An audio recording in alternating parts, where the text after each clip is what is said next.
welcome back to another edition of Centennial Tidbits, where we've been spending some time talking with individuals and organizations that are supporting the Tomb of the Unknown Soldier in its centennial year. And today we're coming back to Luke Clawson, who's a living historian on the USS Olympia and at the Independent Seaport Museum.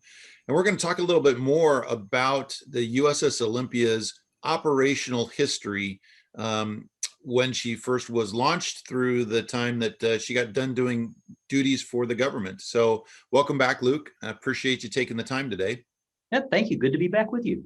So let's start this off. Everybody knows that the Olympia is really famous for the Battle of Manila Bay. So let's talk about how she got to Manila in the first place and what happened on that day. So the cruiser Olympia was designed to be a flagship. Whenever she first went into service in 1895, that the idea was that this ship was going to be the command vessel of America's Asiatic Squadron. So she went immediately from California to Japan, stayed on station there.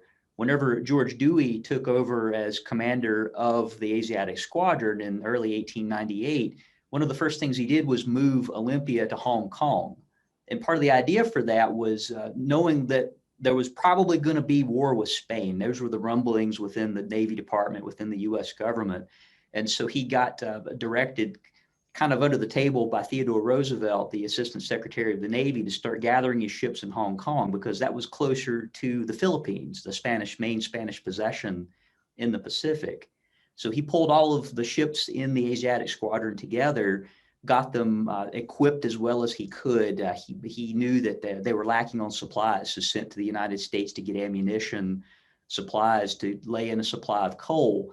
And part of the reason this was urgent was that because of the laws of war in the period, whenever a belligerent nation went to war, neutral nations had to kick you out. So Britain, which owned Hong Kong at that point, they knew that Great Britain was going to have to kick the Americans out as soon as war started, which is what eventually happened whenever the declaration of war came. So that was a lot of preparation that Dewey said that he won the Battle of Manila Bay in Hong Kong rather than actually at Manila Bay because of all the preparation that he put into it by making sure that all of the crews were trained, everybody knew what they were doing, but laying in a big set of supplies. Okay, that makes sense. We're talking about a Navy prior to what we think of today, and it does take a lot to supply ships at that time, especially when it comes to the coal piece. So very interesting. And so after he's done gunnery drills, he's got his crews ready to go into battle, and he's just basically waiting for the word of, yes, war has been declared. These are your orders. Go forth and conquer. Finally he gets those, and what does he do from there? Well, the first thing he does is wait for the American consul that was in Manila to show up off the coast of China. That way he could get the last little bit of intelligence that he could. The one thing that he did not know is where the Spanish fleet was. That he knew going into Manila Bay, the Battle of Manila Bay, that the intelligence was terrible, that they didn't know where guns were placed on the approaches to the Philippine mainland, where the Spanish fleet was going to be. He thought they were going to be in Subic Bay, which was a better place for ships than Manila Bay. So he had no idea where they were. Once the American consul got there and gave him the last little bit of information, he gave signals to the rest of his ships to immediately start sailing toward the Philippines to see what they could find.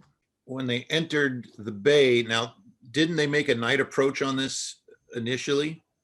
They did. They first scouted out Subic Bay and realized that the Spanish fleet wasn't there. So they concluded the best place for it was probably going to be Manila Bay. So they knew that approaching Manila Bay, you had to go through a couple of narrow waterways and that it could be heavily fortified. And the idea was that you go in under the cover of darkness so that they don't see you.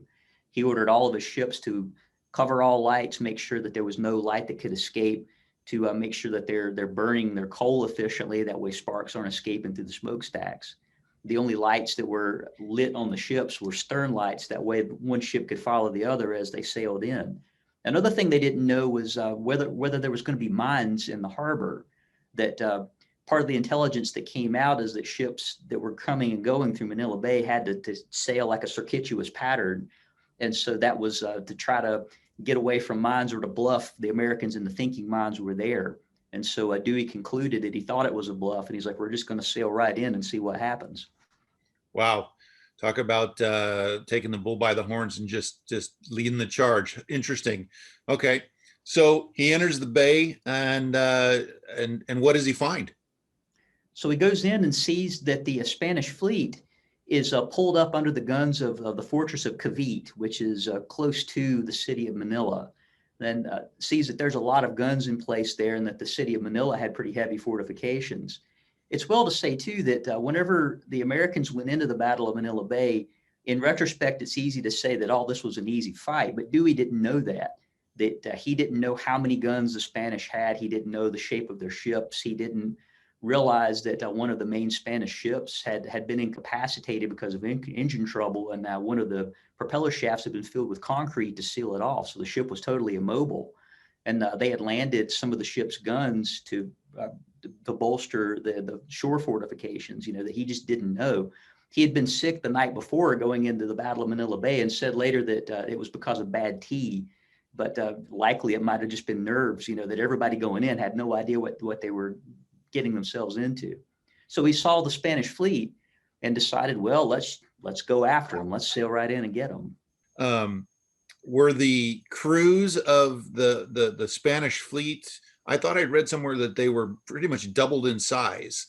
So there were more men in the battle as compared to what Dewey was bringing to the fight. And granted, he had his fleet, but they were the normal complement. They didn't have like double the sailors to run his guns and things. Is that right? It was. And the thing to remember, too, is that Cavite was a Spanish naval base. And part of the reason for them to pull up there is they're kind of in their home territory. They're at a naval base. So there's a lot of sailors there. So they're able to tap the sailors to get on these ships to like double man the guns to make sure that they've got plenty of people in case they take casualties. There's also a large Spanish garrison at Manila that they're in these forts. And another thing to keep in mind, too, is that, this was a big territory for Spain, and they were in the midst of fighting off a rebellion of Filipinos at that point. So they already had a lot of troops on the ground in the Philippines, in addition to the ships that were there in the naval base at Cavite. Okay. All right. So Dewey spots the ships being protected basically by the land-based fortifications and goes on attack. What did that look like? So the ships go sailing right in. This is a print of the period. This is a little more dramatic, more dramatic than it actually was. Dewey's ships sailed in a big circle, more or less, so that whenever they came close, he calculated his routes so that they would come within range of the American guns, but stay out of the range of the guns in Manila, at the fortress of Manila. That way he could kind of minimize casualties that way. So as the guns came to bear, they fired on the Spanish fleet, sailed back around, and as the guns came to bear in the other direction, they were able to fire broadsides from the other side of their ship. So it was a fight that ended up going in a big circle. And the neat thing to point out, too, is that this was the first time the Americans used rangefinders in combat. So this is a rangefinder that was developed by a guy named Bradley Fisk, who was aboard the USS Petrel, one of the ships in Dewey's squadron. And he was pretty famous for coming up with stuff like this. This is called a stadimeter. And it's a way to figure out how far away you are from your target. One of the really important things in that period is, and still now, is you've got to know how far away your target is in order to accurately hit it. So this is the type of instrument that Fisk himself used during the battle. He had himself tied into the fighting top in the Petrel and used this to range in the Spanish fleet during the battle. And this is an instrument that's actually still in use by the Navy today in a little bit different of a form, that they use it for station keeping rather than ranging in targets. But it was a pretty important thing for the U.S. Navy at the time to have instruments like this available to them. Well, that's pretty amazing. I mean, just the fact that we're using a new technology that he creates to help fight a battle, and the fact that, he's strapped himself into the top basically with no armor, no protection while he's up there doing that. How did he communicate down to the gunnery teams from his position? Well, then he's just got to yell down that they use voice tubes on the ships, or yell down and then use flag signals to figure it all out. Okay. It's a bit of a laborious process, but whenever you kind of figure out your signaling, it all kind of works, that they're able to figure it out well enough to be able to get a rough range. Okay. And so after you get a rough idea of how far away they are, then you can eyeball the rest. Okay. Well, so how many passes did they make, and how accurate were our gunners? They ended up making about 5 passes until Dewey got, there was a bit of miscommunication. He got indication from his gunnery officer that they had fired all but 15 rounds per gun in Cruiser Olympia, which he's like, this is no good. We can't blow all of our rounds because we don't know when we're going to get more from the United States. So he pulled all the ships out of combat. This was after about 2 hours of being in combat, and realized that the communication he got was wrong, that they had only used 15 per gun rather than there was only 15 rounds per gun left. So while he was pulled out, he let his sailors have breakfast. So they actually got breakfast, got coffee, then went back into the battle and wrapped everything up about noon. So the whole Battle of Manila Bay was about 4 hours top to bottom. It's pretty wild, after using things like rangefinders and sophisticated gunnery, the American hit rate was only about 4 to 7%. It was pretty low, but that was a high percentage rate during that time, because it's hard to hit something when you're on a moving ship. It's easy with a piece of artillery sitting on terra firma because you're not sitting on something that's constantly moving. So even when you do know where your enemy is and when they're holding still, whenever you're on a moving ship, it's still incredibly hard in that period to hit it. Keep in mind too, this is before sophisticated computers to figure out ranges or radar to tell you exactly where your enemy is. So a lot of the gunnery that's going on is just totally eyeballing it. And for the gun crew, well, for most of the ship, was this the first baptism by fire for combat, or did you have people on board that had some sort of combat experience prior to that? The last war the United States had been in where the Navy got used heavily was the American Civil War. So there were a couple of people aboard who had fought in the American Civil War in the Navy, but these guys were one of the main ones was a guy named Gilbert Purdy, who was a captain of the hold. He was so old by that point, his job was to like guard the hold of the ship. But they were aboard. Dewey himself was a Civil War veteran. He had been with Admiral David Farragut whenever he made his charge on the Mobile Bay. So they kind of knew what they were getting into, but the whole system was totally different at that point. The fact that some had been in combat, sure, but none had been in combat quite like they were going into.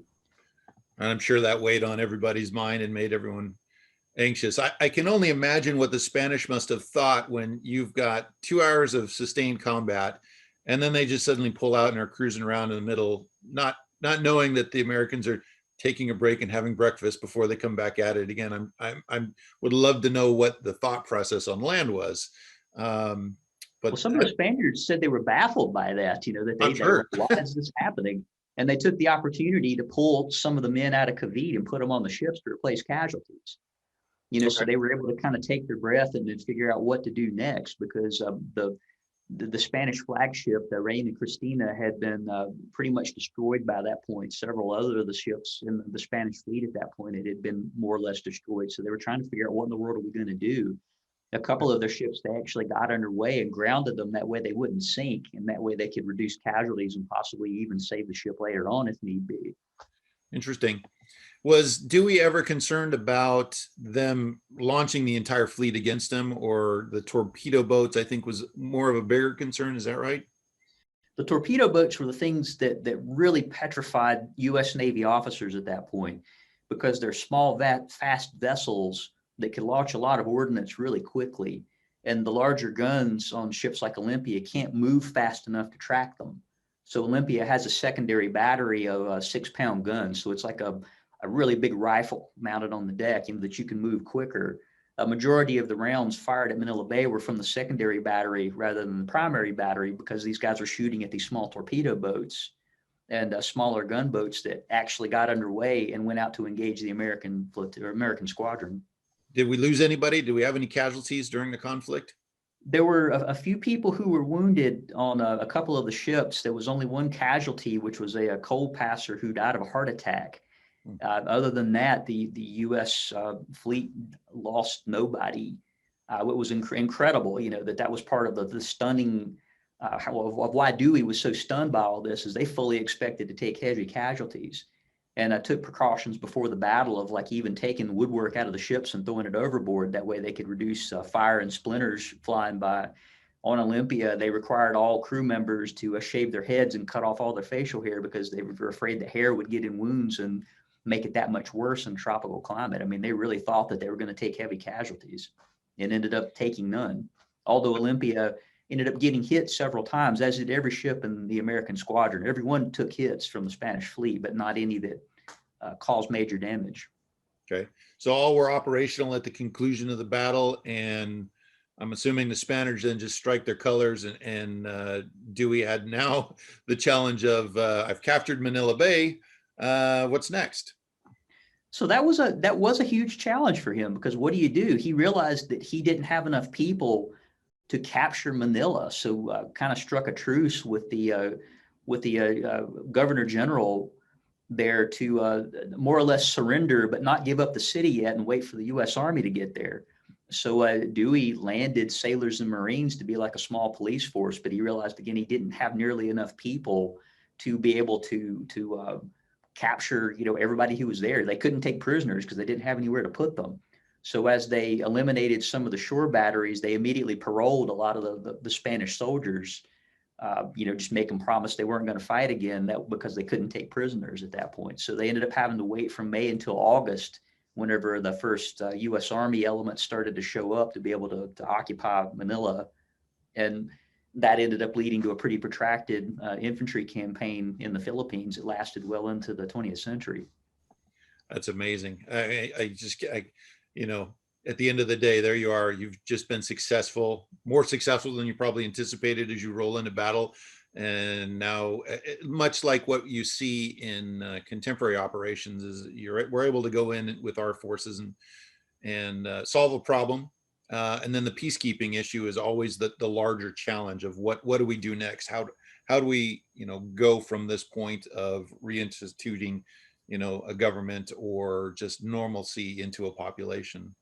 And that's something that Dewey had worked on preparing himself for too. When he knew he was getting the assignment of the Asiatic Squadron, he did a lot of research in DC, Washington, DC, before he even went to take over, just researching who was there, gathering charts, that way he could know what these areas look like, where, kind of the ins and outs of them.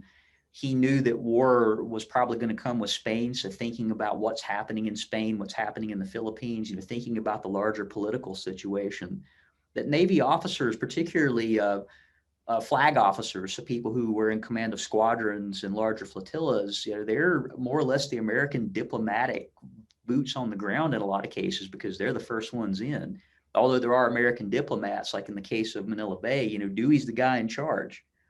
So he had to think through that. And that was part of the training that a lot of these guys ended up getting in the run up to the Spanish-American War, which ended up playing out well for them, in situations like that. But, they're definitely thinking about these things. Yeah, interesting.